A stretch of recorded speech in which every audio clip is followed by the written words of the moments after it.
Alright, so tosta muidir nó le scéal agus siod Carl Friedrich Gauss ceann the mathematician just cáú I suppose agus is TV déobhain. As nim se 8 mbliana d'aois ag an mbunscoil, bhí múnseir aige agus I'd say gur an múnseir níor sé dhearach cúpla a chloigecha an rud cinn sin óní ar máfún ar gal múna. Ach deir sé leis an dátaí ar fad chul ifid ó hín go dtí céad himú suas le chéile is fáil amach cen ifid a bhí sé ar fad chom leis, so chafa hín, móide dó, móide trí, móide céad, a d sin ar fad a himú siad gan ábhain belchar fad sus go dtí céad. Agus stoibh sé cheapú go ga sé uair chléig nó háir chléig go an páirtí beag an arach 8. Ach tíiste go chuúd úmad bhí lámh churas é Gauss, agus bhí sé seo gur an freigur fatigus. Is mí bhealbhaint go múnseibh sé se cichaí sé seo antaige. Cai sé gur sé títe a chuicínt. A chuir sé suas agus spáinteach ó cichar sé juntaige. Agus cichar sé juntacha héascaige. Agus bhí sé úfas a joiste. Siad dionn se na bhrá se thoisteach a gur le chéile péir, so chuir sé hín agus céad le chéile, den 2 agus 9 9, 3 agus 9 8, 4 agus 9 7. So dá ifid cén taobh gan spectrum I suppose in OCS muidir seo. A siad a bhrá se na bhí ar fad chum se rud céanam. So it was céad agus hín. Agus bhí 5 go péir an tótalan. So ní chaach sé an áise a fad a himú suas sé méid chaach sé dúna just chaach sé céad agus hín I méid a fá 5 agus den chuhí agus 5 as a freigra. Agus te sin ceart agus mí sem cichar apáiste be nachrách 8 an anna sin eiceal. Ach níor sé sin féici géan I déobh revision, so sé sin discovery mar míteach. As úsáid mu sin inis kind of will cosú leis inis. So G shall be much kind for sra for shechiv, and shechiv is a sequence as to sin an be much fall TN.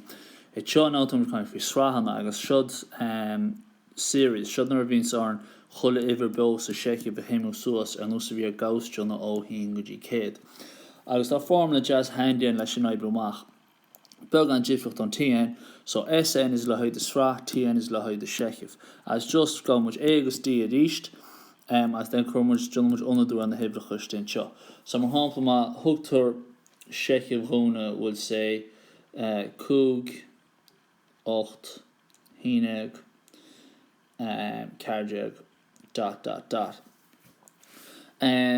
So nílarnach just roil agus eol, which is kug, diol, which is kormla C, as then just a chudisteach so formula ta hosa chan.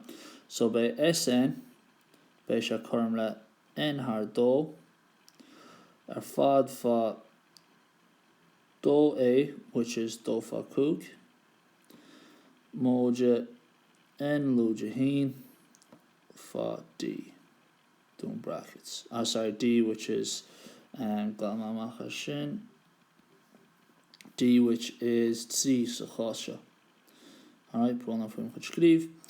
Agus goma jilma sin an chéad le an chuile.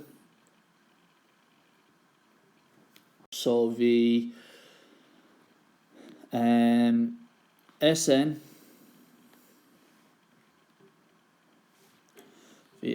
is kormla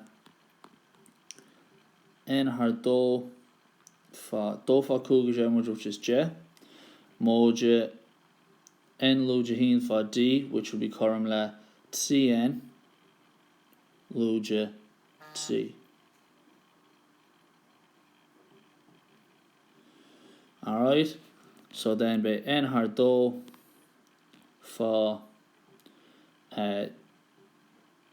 CN